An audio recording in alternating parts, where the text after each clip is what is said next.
যখন ভার্বের মূল রূপের সাথে আইএনজি যুক্ত থাকবে আর সেটা যদি কাজ করে অ্যাডজেক্টিভের মতো, ওকে, অ্যাডজেক্টিভের মতো যদি কাজ করে তখন সেটা হলো প্রেজেন্ট পার্টিসিপল। এদের রূপটা কি একই, এদের আকৃতি একই, কিন্তু এদের বৈশিষ্ট্যটা কি ভিন্ন। কীভাবে চিনব এটা একটি জিরান, এটা একটি প্রেজেন্ট পার্টিসিপল, এটা নিয়ে আমাদের অনেক সময় কি ঝামেলা হয়।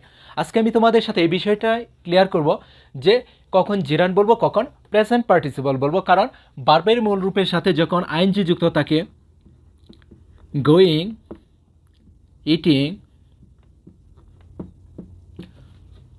প্লেয়িং,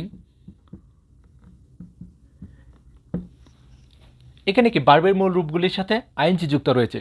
এটা হতে পারে জিরান, হতে পারে কি প্রেজেন্ট পার্টিসিপল। আমাদের ঝামেলা হবে কখন বলবো প্রেজেন্ট পার্টিসিপল, কখন বলবো কি জিরান। কারণ যদি এদের ব্যবহারটা না জানি আর যদি এদের বিষয়টা আমাদের ক্লিয়ার না থাকে তবে বলতে পারবো না যে এটা একটি জিরান অথবা এটা একটি কি প্রেজেন্ট পার্টিসিপল। আমাদের জানতে হবে যে কখন বলবো প্রেজেন্ট পার্টিসিপল, কখন বলবো কি জিরান। আশা করি আজকের পর থেকে তোমার এই বিষয়টা নিয়ে একটি ক্লিয়ার ধারণা হয়ে যাবে যে কখন এটাকে জিরান বলবো আর কখন এটাকে প্রেজেন্ট পার্টিসিপল বলবো। ওকে, একটি সেন্টেন্স দেখি শুরুতে, দ্য বার্ড ইজ ফ্লাইং,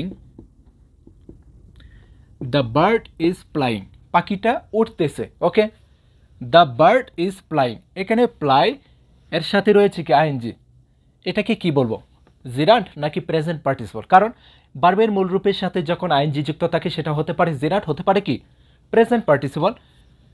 যখন দেখব ভার্বের মূল রূপের সাথে আইএনজি যুক্ত রয়েছে আর সেটা যদি কি ভার্ব হিসেবে ব্যবহৃত হয় সেন্টেন্সে, ভার্বের মতো কাজ করে, দ্য বার্ড ইজ ফ্লাইং, উড়ার কাজটা কি পাখিটা করতেছে। ওকে, সুতরাং এখানে এই ফ্লাইংটা হলো কি একটি ভার্ব, একটি কি ভার্ব। যখন ভার্বের মূল রূপের সাথে আইএনজি যুক্ত থাকবে আর সেটা যদি ভার্বের মতো কাজ করে তখন সেটা হলো প্রেজেন্ট পার্টিসিপল,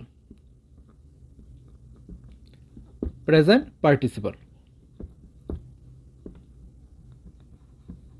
ওকে, যখন দেখব কি ভার্বের মতো কাজ করতেছে, ভার্বের মূল রূপের সাথে আইএনজি যুক্ত রয়েছে, সেটা সেন্টেন্সের মধ্যে ভার্বের মতো কাজ করতেছে, তখন সেটা কি প্রেজেন্ট পার্টিসিপল। ওকে, নেক্সট আরেকটি সেন্টেন্স দেখি,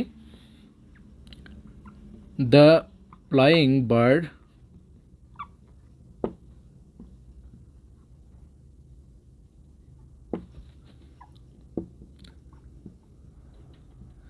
the flying bird is blow, the flying bird is blow, উড়ন্ত পাখিটা কি নীল রঙের, মানে তার রঙটা কি নীল। ওকে, এখানে রয়েছে কি ফ্লাইং, এখানে হয়েছে কি ভার্ব, কিন্তু এখানে কি, এখানে তো একটি অক্সিলারি ভার্ব রয়েছে is. Okay, flying bird, flying bird, উড়ন্ত পাখিটা, এই ফ্লাইংটা কি পাখিটাকে বোঝাচ্ছে। এখানে পাখিটা হলো কি একটি নাউন। ওকে, যখন দেখব কোনো একটি ওয়ার্ড কোনো একটি নাউনকে বোঝাচ্ছে তখন সেটা হয়ে যায় কি অ্যাডজেক্টিভ। ওকে, এখানে ফ্লাইংটা হলো কি একটি অ্যাডজেক্টিভ। যখন ভার্বের মূল রূপের সাথে আইএনজি যুক্ত থাকবে আর সেটা যদি কাজ করে অ্যাডজেক্টিভের মতো, ওকে, অ্যাডজেক্টিভের মতো যদি কাজ করে তখন সেটা হলো প্রেজেন্ট পার্টিসিপল। আশা করি ক্লিয়ার। ভার্বের মূল রূপের সাথে থাকবে আইএনজি, যদি সেটা ভার্বের মতো কাজ করে তখন সেটা কি প্রেজেন্ট পার্টিসিপল। আবার সেটা যদি কি অ্যাডজেক্টিভের মতো কাজ করে তখন সেটা কি প্রেজেন্ট পার্টিসিপল। ওকে, তাহলে দুটি উপায় জানলাম। ভার্বের মূল রূপের সাথে আইএনজি যুক্ত থাকলে যদি সেটা ভার্বের মতো কাজ করে হবে কি প্রেজেন্ট পার্টিসিপল, অথবা যদি যদি অ্যাডজেক্টিভের মতো কাজ করে তবে সেটা হবে কি প্রেজেন্ট পার্টিসিপল। নেক্সট আরেকটি সেন্টেন্স দেখি,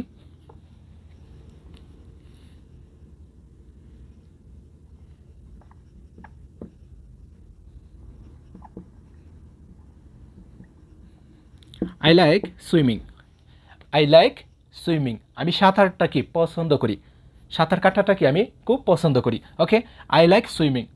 ওকে, এখানে সুইমিং, সুইমের সাথে রয়েছে কি আইএনজি সুইমিং, এখানে ভার্বটা হলো কি লাইক, এটা হলো কি ভার্ব। এখানে অবজেক্টের জায়গায় রয়েছে কি ভার্বের মূল রূপের সাথে আইএনজি সুইমিং। যখন দেখব ভার্বের মূল রূপের সাথে আইএনজি যুক্ত থাকবে সেটা যদি সাবজেক্টের জায়গায় অথবা অবজেক্টের জায়গায় থাকে সাবজেক্টের জায়গায় অথবা অবজেক্টের জায়গায় থাকে, আর সেটা যদি নাউনের মতো কাজ করে, নাউন। এখানে সুইমিংটা কি একটি নাউন, কারণ আমি সাঁতার কাটাটা পছন্দ করি। ওকে, এখানে ভার্ব হলো কি লাইক, আর সুইমিংটা হলো কি সাঁতার কাটা, নাউন। ওকে, সুতরাং যদি দেখি নাউনের মতো কাজ করে তখন সেটা হলো জিরান। যদি নাউনের মতো কাজ করে তখন সেটাকে বলবো কি জিরান। সুতরাং এখানে সুইমিংটা হলো কি জিরান। এখানেও কি ভার্বের মূল রূপের সাথে আইএনজি যুক্ত রয়েছে, কিন্তু এটাকে প্রেজেন্ট পার্টিসিপল বলতে পারবো না, কারণ এখানে ভার্বের মতো কাজ করতেছে না অথবা কি অ্যাডজেক্টিভের মতো কাজ করতেছে না। যদি এটা ভার্বের মতো অথবা অ্যাডজেক্টিভের মতো কাজ করতো তবে সেটা হতো কি প্রেজেন্ট পার্টিসিপল, কিন্তু এখানে কাজ করতেছে কি নাউনের মতো, তখন সেটা হবে কি জিরান। অথবা সাবজেক্টের জায়গায় থাকতে পারে, এখানে রয়েছে কি অবজেক্টের জায়গায়। যদি বলি সুইমিং ইজ গুড এক্সারসাইজ, সাঁতার হলো ভালো একটি ব্যায়াম, সাঁতার কাটাটা কি খুব ভালো একটি ব্যায়াম। Swimming is good exercise. Okay, এখানে সুইমিংটা রয়েছে কি সাবজেক্টের জায়গায়, এখানে রয়েছে কি অবজেক্টের জায়গায়। যদি দেখি ভার্বের মূল রূপের সাথে আইএনজি যুক্ত রয়েছে, সেটা সাবজেক্টের জায়গায় অথবা অবজেক্টের জায়গায় রয়েছে, আর এখানে কাজ করতেছে কি নাউনের মতো। সাঁতার কাটাটা কি ভালো একটি ব্যায়াম, এখানে সাঁতার কাটাটা মানে এটা একটি কি নাউন। ওকে, এখানেও নাউন, এখানেও কি নাউন, তখন সেটাকে বলবো কি জিরান।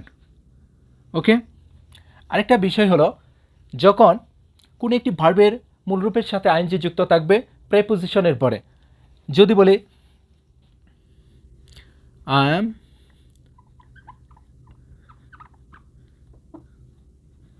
Interested in learning English,